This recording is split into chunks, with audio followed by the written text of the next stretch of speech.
I've always been someone who believes in the supernatural. Growing up, I'd hear stories about the children with hollow eyes from my grandmother, a recluse who lived on the outskirts of town. She'd whisper tales of eerie kids with blackened pupils that seemed to suck the light out of their eyes. As a teenager, I dismissed it as small-town folklore, but deep down, I was both fascinated and terrified by the idea. It started on a typical autumn evening when I was 25 years old. I had just moved into my first apartment in the city, eager to leave the confines of my childhood home behind. As the sun dipped below the horizon, casting long shadows across the street, I settled onto my couch with a worn copy of Edgar Allan Poe's works. The wind outside howled like a chorus of restless spirits. As I read, a faint scratching sound echoed from the hallway outside. At first, I thought it was just the old building settling, but then the knocking began, rapid-fire tapping on my door, as if someone was trying to convey a message in Morse code. My heart quickened as I hesitated for a moment before getting up to answer it. When I opened the door, a chill ran down my spine.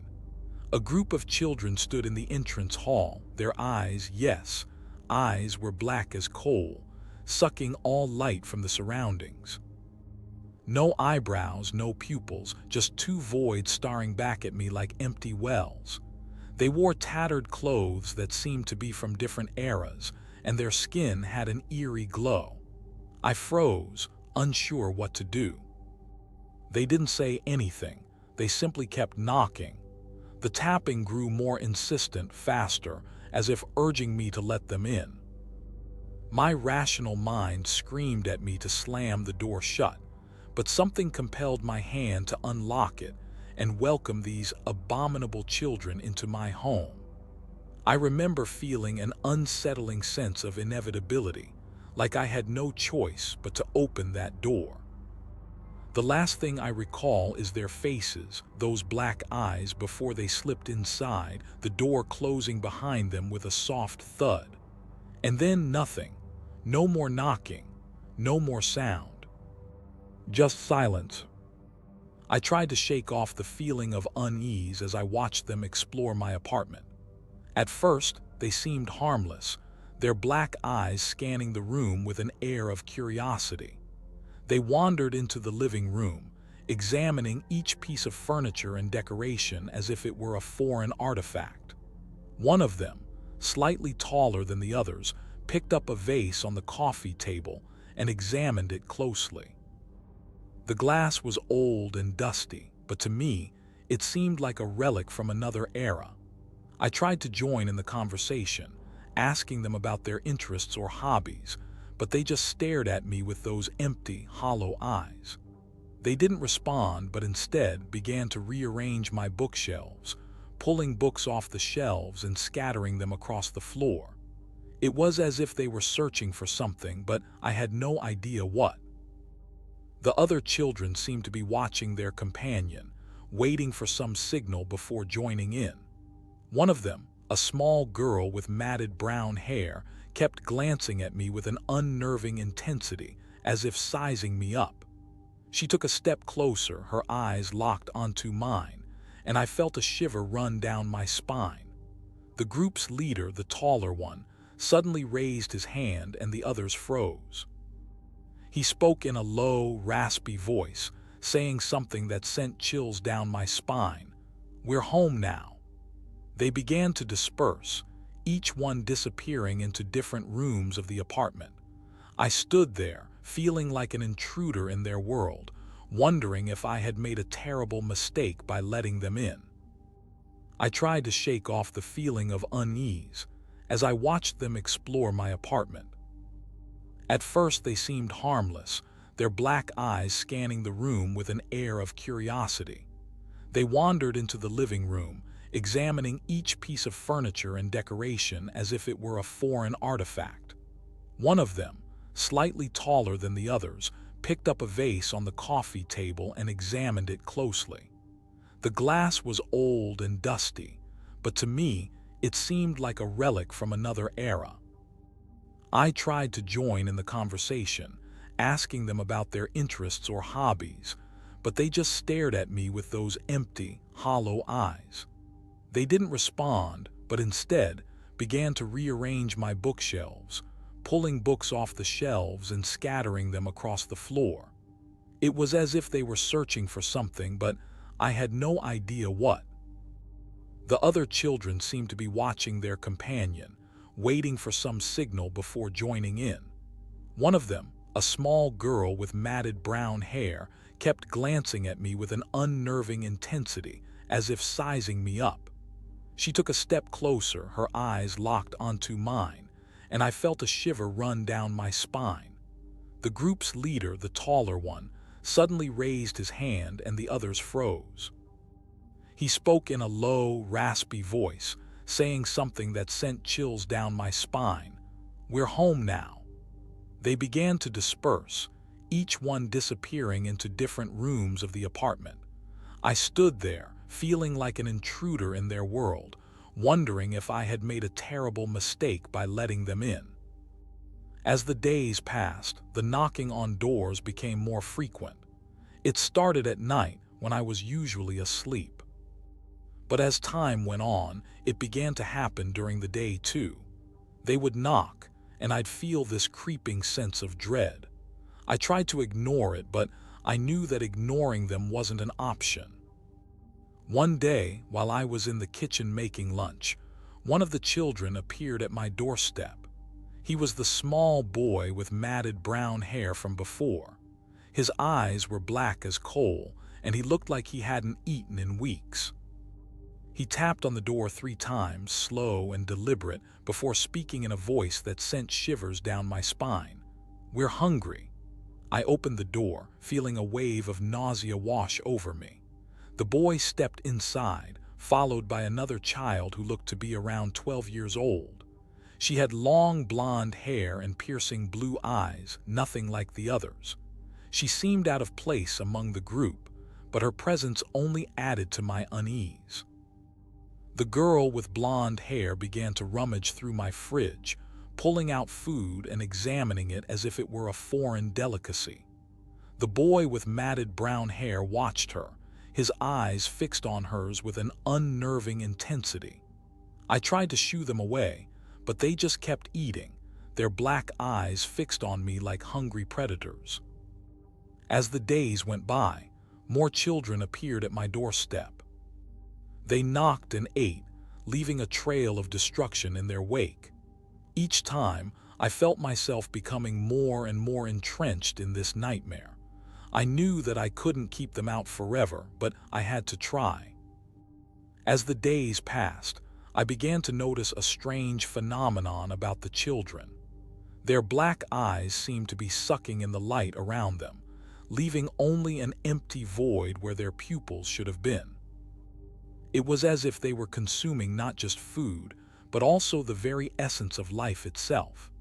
The girl with blonde hair would stare at me for hours, her eyes boring into my soul like a cold wind. I'd try to look away, but she'd just smile and continue staring. The boy with matted brown hair was even worse. He'd sit in front of me, his black eyes fixed on mine, making me feel like a specimen under a microscope. I started to avoid looking at them, afraid that if I did, I'd be drawn into their void-like gaze forever. One night, as I was lying in bed, I felt a presence in the room with me. I opened my eyes to see one of the children sitting on the edge of my bed, his black eyes staring at me like a beacon in the dark. He didn't move or speak, just sat there, sucking in the light around him like a vacuum cleaner. I tried to push him away, but he just floated above the sheets, his eyes fixed on mine like a cold, dead weight. I felt myself being drawn into them, sucked down into a dark and endless void. I was trapped, unable to look away from the horror that stared back at me. And then everything went black. When I came to, I was lying in bed, feeling like I'd been hit by a truck. The child was gone, but I knew he was still out there, waiting for me. I knew that I had to get rid of them, no matter what it took. I started researching the children, trying to find out where they came from and what their purpose was. But every lead seemed to end in a dead end. It was as if they existed outside of reality itself, like ghosts or demons. I knew that I had to act fast before they consumed me completely. I started making plans, setting traps and preparing for the worst. But deep down, I knew it wasn't going to be enough. The children were coming for me, and there was nothing I could do to stop them.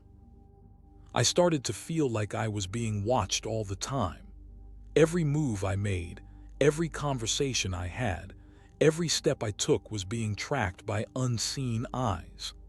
I'd catch glimpses of them out of the corner of my eye, a shadowy figure lurking in the background, a pair of black eyes peeking around a corner. I knew it wasn't possible, but I couldn't shake the feeling that they were always there, waiting for me to slip up. I tried to go about my day as normal, but it was impossible. Every door I opened, every window I looked out of, seemed to be watched by those empty black eyes. I felt like a rat in a maze with no way out. One day, I saw one of the children watching me from across the street.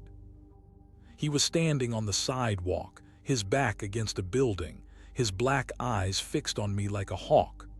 I tried to ignore him, but I knew it was impossible. I had to do something. I started to vary my routine, taking different routes to work and school, trying to throw them off my trail. But no matter what I did, they always seemed to be one step behind. They'd appear at the corner of every street, their black eyes watching me like a pair of cold, dead cameras. I knew that I had to take drastic action. I couldn't just sit back and wait for them to catch up with me. I started to research the children, trying to find out where they came from and what their purpose was. But every lead seemed to end in a dead end. One night, as I was walking home from work, I saw one of the children standing outside my apartment building. He was watching me, his black eyes fixed on mine like a pair of cold, dead lasers. I knew that I had to get away from him, but my legs felt like lead. I tried to run, but he just kept pace with me, his eyes never leaving mine. I finally managed to break free and sprint into the building, slamming the door shut behind me. I leaned against it, panting, trying to catch my breath. But as I looked down at my hands, I knew that I wasn't safe. The children were always watching, waiting for their moment to strike. I knew that I had to do something, or else I'd be consumed by those empty black eyes forever. As the days passed, the knocking on doors became more frequent and insistent. I knew that it was only a matter of time before they broke down my door and came inside. One day, as I was sitting in my living room, I heard the sound of scratching on the door. It was soft at first, but grew louder and more insistent until it sounded like fingernails on wood. I knew that this was it, that this was the moment they had been waiting for. I slowly got up from my chair and made my way to the door. As I reached out to open it, I heard a voice whispering in my ear, "Welcome home." The children stood on either side of me, their black eyes gleaming with an otherworldly light. They pushed past me and entered my apartment, their movements swift and deliberate. I tried to step aside, but they just kept coming, their eyes fixed on me like a pair of cold, dead cameras. They began to move through my apartment, their fingers trailing over the surfaces as if exploring a new territory. They left no mark, no sign that they had ever been there before. It was as if they were ghosts, invisible and intangible. As I watched in horror, they began to rearrange my furniture, moving it from room to room with an ease that seemed almost supernatural. They left me feeling like a pawn in some twisted game, a game that I didn't understand or want to play. And then, as if on cue, they stopped and turned to face me.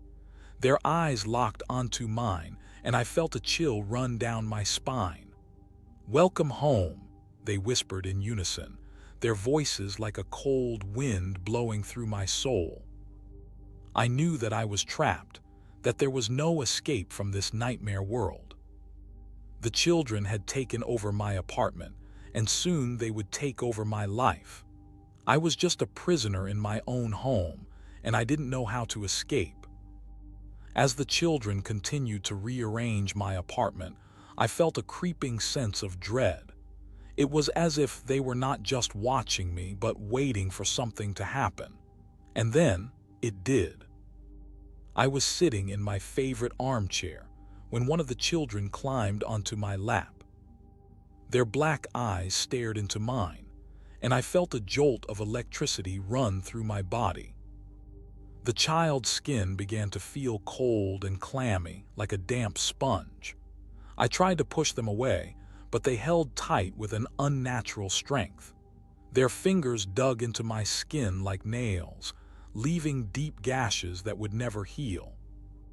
I felt my mind begin to slip away, like sand slipping through my fingers. The child's grip tightened, and I knew that I was being pulled into some dark and ancient world, a world where the rules of reality no longer applied. As I looked deeper into their eyes, I saw a vision of myself as a child, playing in a park on a sunny day, laughing with friends, feeling carefree and alive. But that was not the end of the story. The vision shifted, and I saw myself alone, walking through a dark forest. The trees seemed to twist and writhe like living things, their branches reaching out to snatch at my clothes. I felt a presence behind me, but whenever I turned around, there was no one there. The vision ended, and I was left staring into the child's black eyes. They were still holding tight, their grip like a vice around my wrist. I knew that I was being pulled into this dark world, and I didn't know if I would ever be able to escape. The other children began to stir, their eyes fixed on me with an unnerving intensity. They moved closer, their faces twisted into grotesque grins. And then they spoke in unison, their voices like a cold wind blowing through my soul. "You are ours now." I tried to sleep, but the children's presence in my apartment was like a constant reminder that I was trapped. Every creak of the floorboards, every groan of the old building made me jump with fear. I couldn't shake the feeling that they were watching me, waiting for me to let my guard down so they could strike. I tossed and turned, unable to relax in my own bed. The children's black eyes haunted my dreams, their faces twisted into cruel grins. I woke up multiple times during the night, convinced that they had invaded my bedroom while I slept. As the days went by, my sleeplessness grew worse. I began to feel like a zombie, stumbling through my daily routine with a perpetual sense of exhaustion. My friends and family tried to stage an intervention, but I couldn't shake the feeling that if I left my apartment, the children would follow me. One night, I woke up to find one of the children sitting on the edge of my bed, their eyes glowing in the dark. They didn't speak, but instead reached out and touched my forehead with a cold, bony finger. I felt a jolt of electricity run through my body, and suddenly I was flooded with visions of the past. I saw myself as a child, playing in a park on a sunny day. I saw my parents smiling and happy, and I saw the children standing in the shadows, their eyes fixed on me with an unnerving intensity. The vision ended, and I was left staring at the child's face, feeling like I had been punched in the gut. The child vanished into thin air, leaving me gasping for breath. But as I looked around my darkened apartment, I knew that I wasn't alone. The other children were still there, watching me with their cold, dead eyes, and I knew that I would never be able to escape them. As the days turned into weeks, I began to notice strange holes in the walls of my apartment. At first, I thought it was just a result of the old building settling, but as the holes grew larger and more frequent, I realized that something more sinister was at play.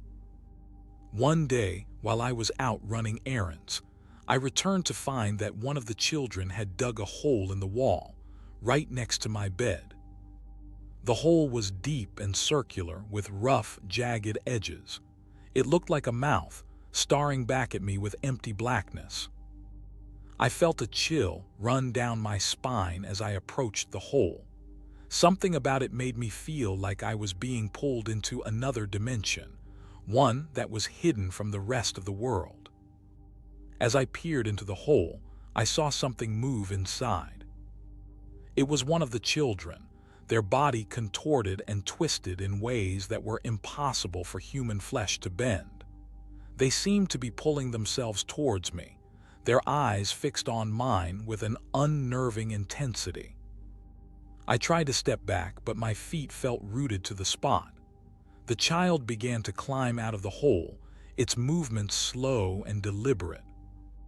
As it emerged into the bright lights of my apartment, I saw that its skin was stretched taut over its bones, like a drumhead about to burst.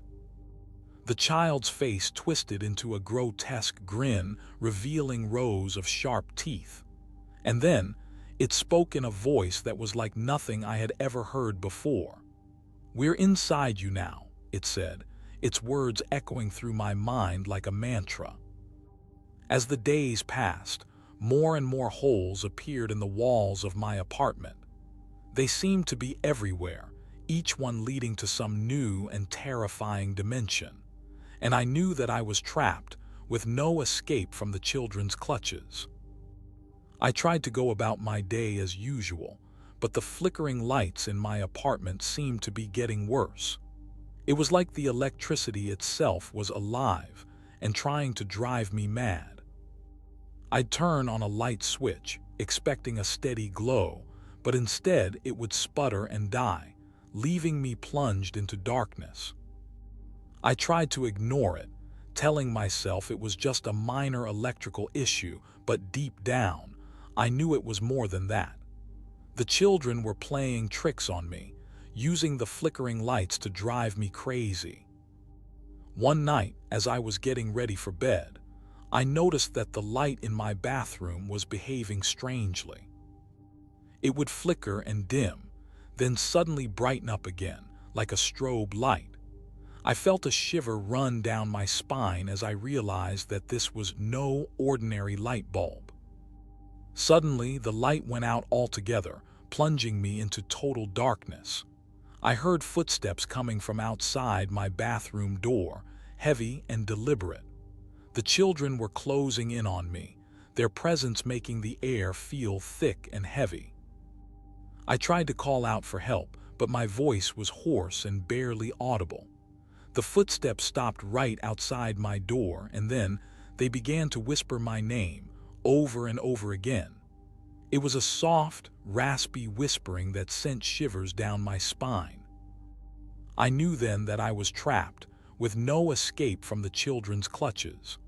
The flickering lights had become a sinister game, one that I couldn't win. And as I stood there in the darkness, paralyzed with fear, I realized that I was being pulled into a world of madness and terror. The next morning, when the electricity came back on, I found that my bathroom door was covered in strange symbols, etched into the paint in a language I couldn't understand.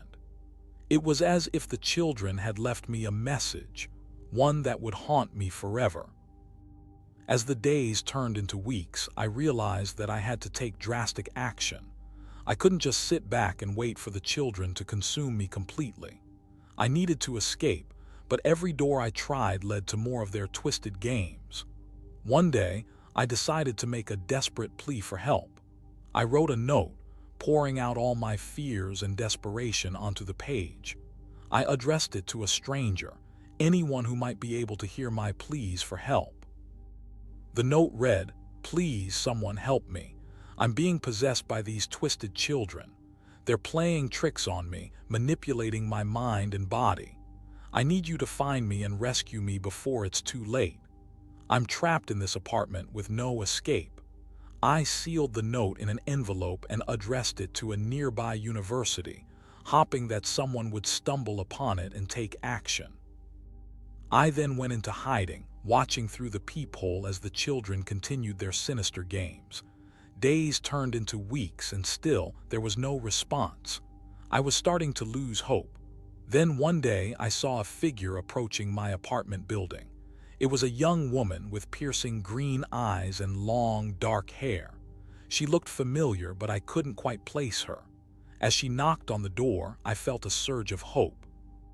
Maybe, just maybe, this was my chance to escape. But as I opened the door, I saw that her face was twisted into a grotesque grin. "Welcome home," she said, her voice dripping with malice. "We've been waiting for you." As I stared into the woman's grin, I felt a sense of déjà vu wash over me. Something about her seemed familiar, but I couldn't quite place it. She reached out and took my hand, leading me deeper into the apartment. Every step I took seemed to lead us back to the same spot, the hole in the wall, the flickering lights, the whispering voices. It was as if we were trapped in some kind of never-ending loop. The woman's grip on my hand tightened and I felt a surge of panic. "What do you want from me?" I demanded, trying to pull away. But she just smiled and kept walking. We reached the hole in the wall and she leaned in close, her breath hot against my ear. "We've been waiting for you," she whispered. And then everything went black. When I came to, I was lying on the floor, my head throbbing with pain. The woman was nowhere to be seen, but I could still hear her voice echoing in my mind. "Welcome home." As I struggled to sit up, I realized that something was terribly wrong. The room had changed. The furniture was different and the walls were no longer covered in symbols. But it was what I saw on the wall that made my blood run cold. A message scrawled in red ink. "You'll never escape." I knew then that I was trapped forever, stuck in this endless cycle of terror. And as I looked around the room, I realized that I wasn't alone. The children were everywhere, their black eyes watching me with an unblinking gaze. I was just a pawn in their twisted game, and I would never be free.